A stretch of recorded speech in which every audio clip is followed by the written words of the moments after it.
Okay, I'll pick up from there. First of all, I'd like to thank Michael and Fred in particular from MAP for putting these reading groups together. I know how difficult it is when you're not just holding them in New York, but you're trying to do through Zoom. It's not easy to hold on kind of to the organizational structure you had and kind of shift to another platform. It's also difficult to do this for me personally, to do it without Leo, since we did so much work on the book together. Uh, it's just still hard coming to grips with him not being here. Like Steve, meeting Leo over the summer, and we had began making plans or projects, schemes for the next 10 years. As we do, ideas for the SR, ideas for politics in the city, and all else. And then had started actually building on some of the projects for the next couple of years. And it's very difficult still, I think, to come to terms with those not going ahead in the form that we had planned. It's been a long period of collaboration I've had with Leo that goes back to some extent. It begins actually before I met him at the University of Manitoba, where we shared some of the same professors 15 years later, and for me, and some of the colleagues of Leo as student mates and so on were kind of legendary around the economics and political science departments at the U of M.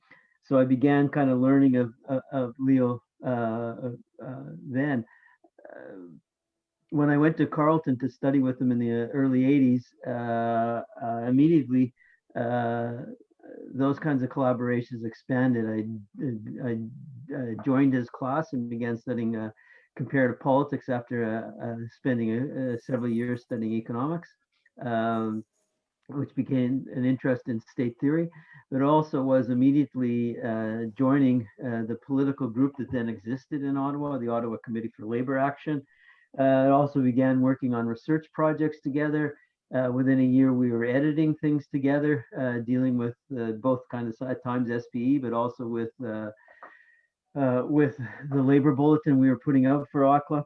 So it began a kind of long period of partnership. After I moved to York to begin teaching in 1990, it was also joining and sharing students and supervisions and all that, but also it plunged me into a much closer relationship with Sam Ginden and the politics in and around CAW, also Herman Rosenfeld eventually, and began a kind of a range of educational and activist networks that we continue to sustain today through the Socialist Project, and almost a daily dialogue about the events of the day. Certainly 4 or 5 times over the course of a week are we exchanging emails and debating and so on over whatever was going on.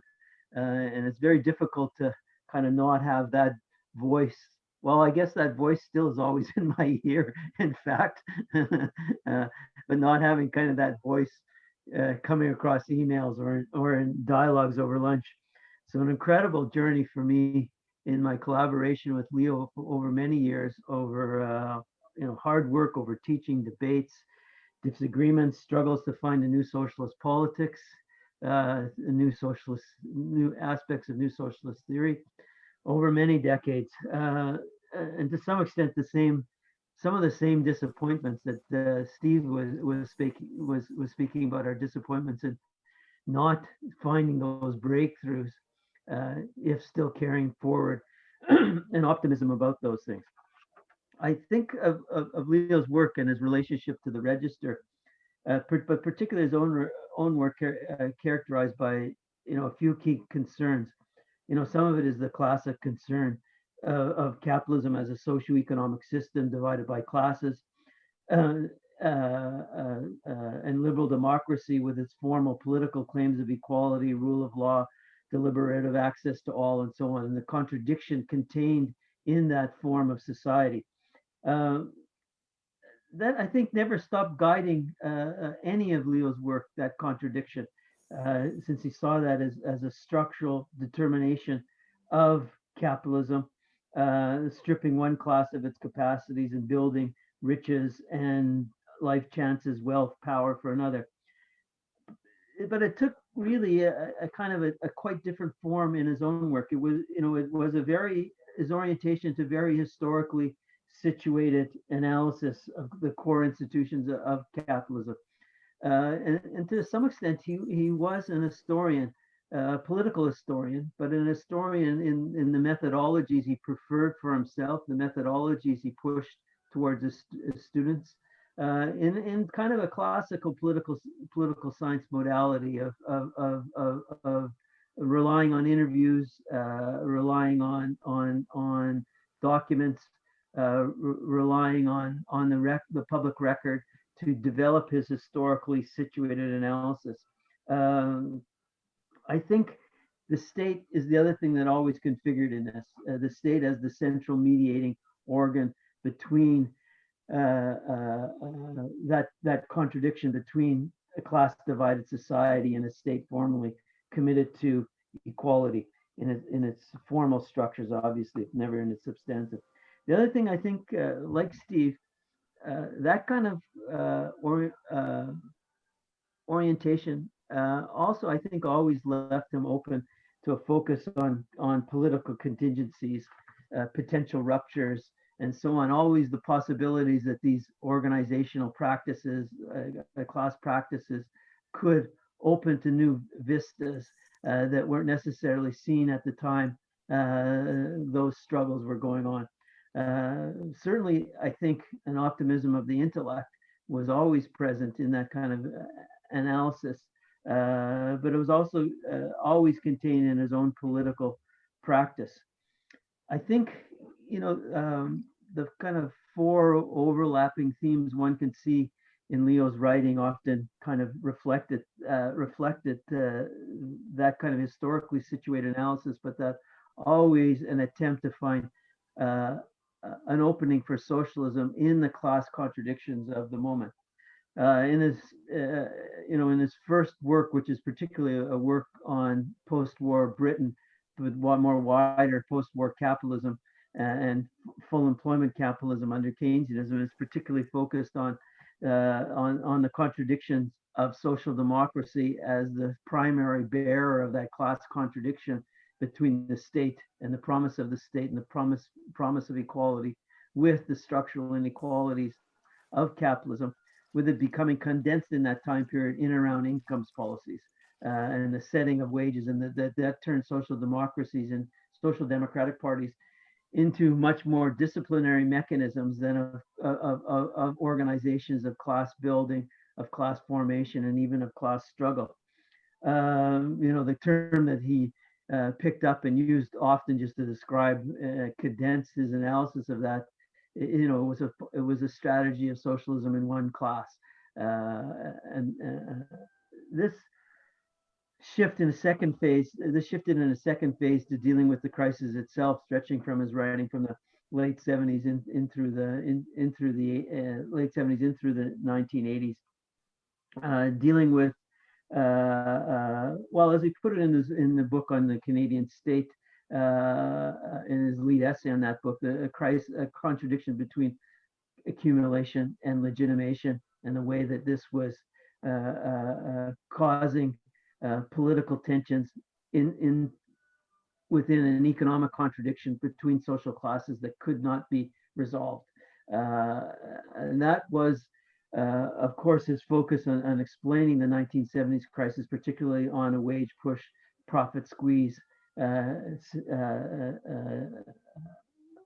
cause of the crisis. This was found in kind of a lot of text, in his but particularly probably his book with Donald Swartz on from consent to coercion, dealing with back to work legislation and the contradictions this posed for unions, whether they would accept this discipline or break out of social democratic or responsible unionism and push beyond that and challenge the way that law was now being imposed anything but equally. Uh, I think this continued on more or less with his writings on began focusing on his writings in the same phase on a crisis of working class representation. Most famously with his book with Colin Lees on the end of parliamentary social democracy, but it was in a series of essays where he outlined the and critiqued the evolution of the third way within labor parties and social democratic parties, the reorganization of the state, the U.S. role in the transition to neoliberalism. A third phase is probably opened up by an essay in the Socialist Register in 1994 on globalization of the state, which eventually became his great book with Sam Gindin on the making of global capitalism, with its focus on U.S. empire and its systematic stress on the role that the state, and particularly the American state, played in the making of neoliberalism and making of globalization, setting itself up against any notion that you could understand neoliberalism as somehow being against the state, since it was so intertwined with the shifting form of the state in capitalist countries. It was also an analysis, really a long-term analysis, not a conjunctural analysis of the way what Harry Magdoff had called empire without colonies had become an informal empire, with the way, in particular in the post-war period, that Americanization spread not only across the global system and inside the Bretton Woods institutions that the U.S. had sponsored, developed, and was a crucial actor in, but also the way it involved Americanization inside the states and power blocks of the different countries of the world. To some extent, that became the central thesis, and also was used to prompt the way that after the global financial crisis in 2008 to 2010, the way that the U.S. played not only the role of consumer of last resort, but the indispensable coordinator of central banks around the world to deal with the financial crisis. I think a fourth phase is really kind of matches the making of global capitalism, in the sense it was more concentrated on what was possible and what different ways might a new working class be made. And that was, somewhat different from the crisis of representation per se, but more focused on the way new working class agencies might rise. It was certainly attempting to find ways that new struggles were opening up in unions, but also in particular the way that maybe new forms of new kinds of political party were opening up. And in this sense, I think Steve is right in identifying Leo and Brian as well as Leo being very hopeful and very positive in some of those things, but also at the same time having a certain skepticism and understanding the limits, but always at some senses looking for ways that another phase might open up. This was, of course, his books on renewing socialism, the SR volumes on rethinking revolution, rethinking democracy, the search for socialism, and so on. The question of what might make a new working class was central to all these texts. It's hard to look at Leo's research phases was also not thinking of it in relationship to the Socialist Register itself. Obviously, Ralph, as supervisor of Leo's thesis, but just the intertwining that was continually there between the essays that Leo was writing for the Register, but also the volumes themselves.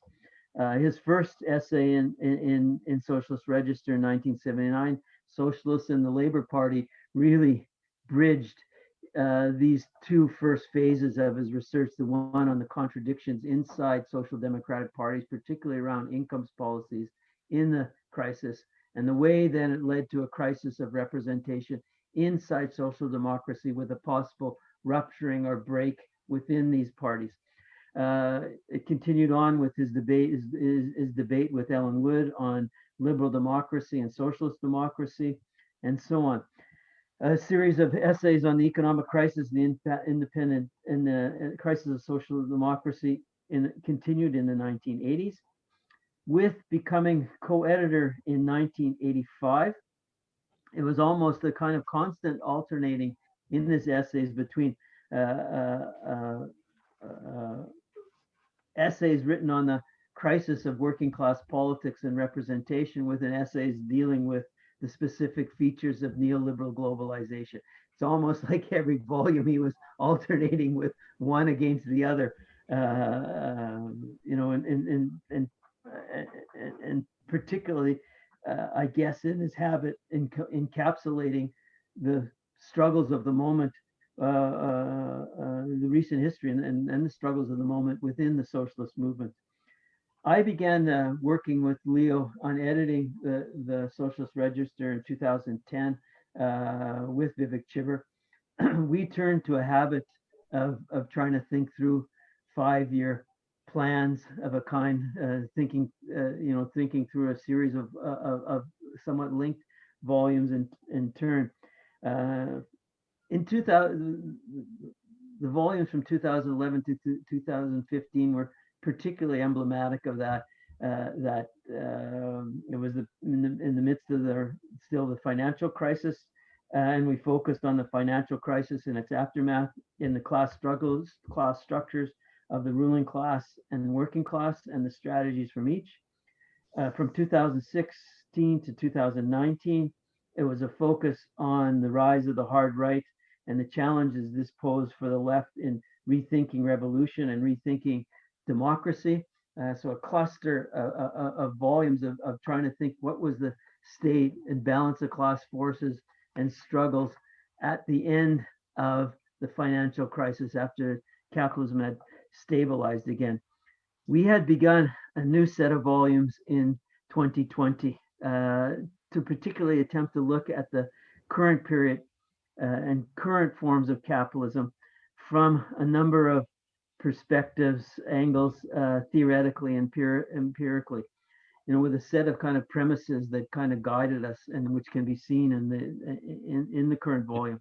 Neoliberalism's being long-standing but also discredited, mutating now into different political and social forms, but still the state in practice building and protecting the markets, property and capital, but in increasingly distorted, dystopic, and authoritarian forms, with social and ecological polarizations as being part of this consolidation of capital in this period. And yet, and beside that, a left still struggling to regroup, to build new political agencies, and effectively pose alternatives to neoliberalism in the immediate sense, but also to kind of what the possibilities were for capitalism and new social forces in the long term. I think these two volumes on Beyond Market Dystopia and Beyond Digital Capitalism really reflect something of an editorial dialectic we were trying to get across these volumes as a whole. The things the way they are, and new thinking about things the way they are, and an insistence that we have to think through the way that things might be. That was kind of the themes and the subtitles to these two match volumes, Beyond Market Dystopia and Beyond Digital Capitalism. They both carry the subtitle New Ways of Living, to kind of impose that orientation on readers and writers alike. In this preface to this volume, we try to capture that this way in the remit we gave to contributors. Beyond Digital Capitalism was planned long before the greatest health crisis by far in over a century exploded. Quite literally, on a global scale, through the course of the first half of 2020, this crisis fully exposed for all to see the severe consequences of long-standing neoliberal state practices, beholden to the blinkered competitive individuals of the proponents of pro-market ideology. And it drove them, however belatedly, confusedly, and temporarily, to undertake the type of massive social expenditures they had only months before, derided only months before. But the pandemic also posed a new challenge for socialists, including for us as editors as well as contributors to this volume, to analyze the nature of digital capitalism and its contradictions in this context. Could we now do this in ways that also captured the significance of the pandemic and what it spoke to in terms of imagining, struggling for, and planning new ways of living? It's very difficult to kind of summarize all the essays in the volume, even briefly. But to put a kind of a simple matrices on the volume, we have a set of essays examining automation and digital capitalism, historically through the changes of modes of exploitation, work, and corporate organization. And particularly, these are essays which are rejecting techno-determinist characterizations of AI or digital capitalism. We'll hear Ursula in a few minutes on this. It's also a theme of Brian Palmer's essay on work time and the history of time in capitalism and the struggles over capitalism is his historical debunking of the way the digital capitalism poses issues of time in general and particularly times for workers. And I think it's also really in a remarkable essay by Larry Lohman on the interpretation machine dealing with AI. There's also a brace of essays looking at high tech capital, surveillance, social media, possibilities for alternative modes of communication, alternative platforms, also on transportation, work organization, and so forth. There's also a series of essays examining alternative ways of living through the prism of the pandemic and alternative ways of social provisioning and participatory planning. All these kind of take on ways that digital capitalism might be deployed in a unique way.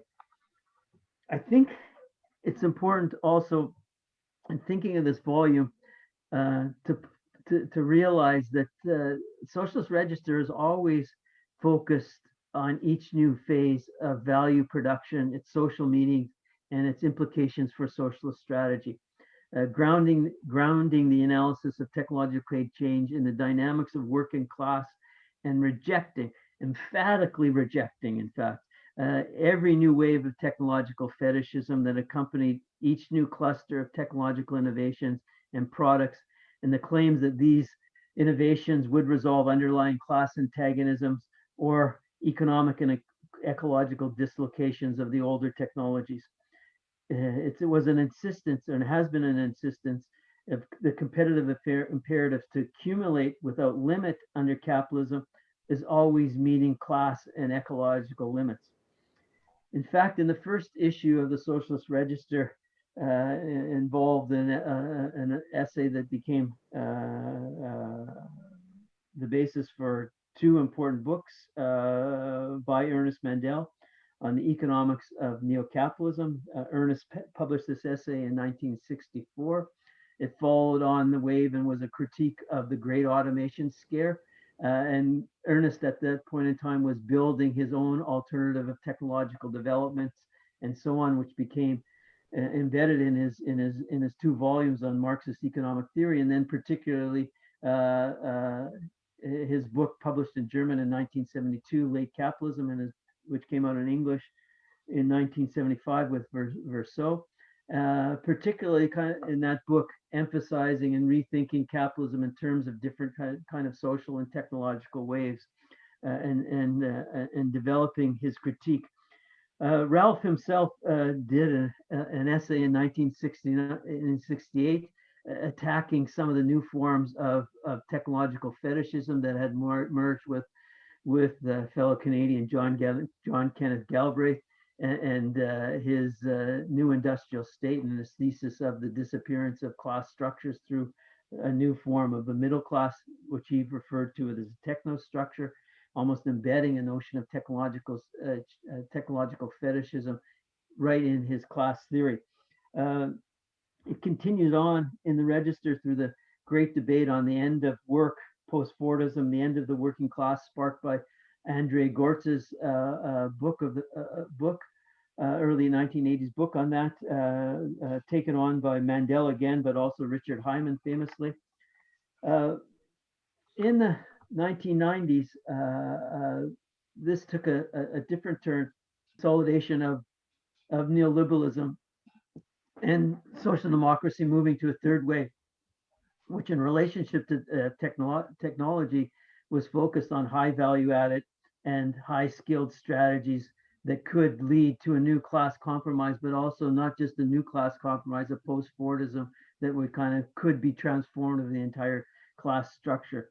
Leo and I criticized it in various essays as strategies of progressive competitiveness, a strategy that also took many Marxist theorizations with it, but it continued on through the 1990s in essays in different forms by Ashkoff, Andrew Ross, and others.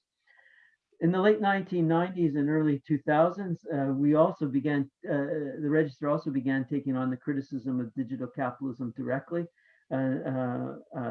Ursula had an essay in the late 1990s, but I think in particular, her essay, The Making of a Cybertariat, Virtual Work in a Virtual World, really kind of enunciated a kind of new phase of thinking in the Register and beyond about class formation and class struggle within digital capitalism.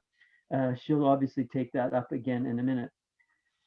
To end, just to recall something important from Marx in Capital, in the famous essay, chapter on machinery and large-scale industry.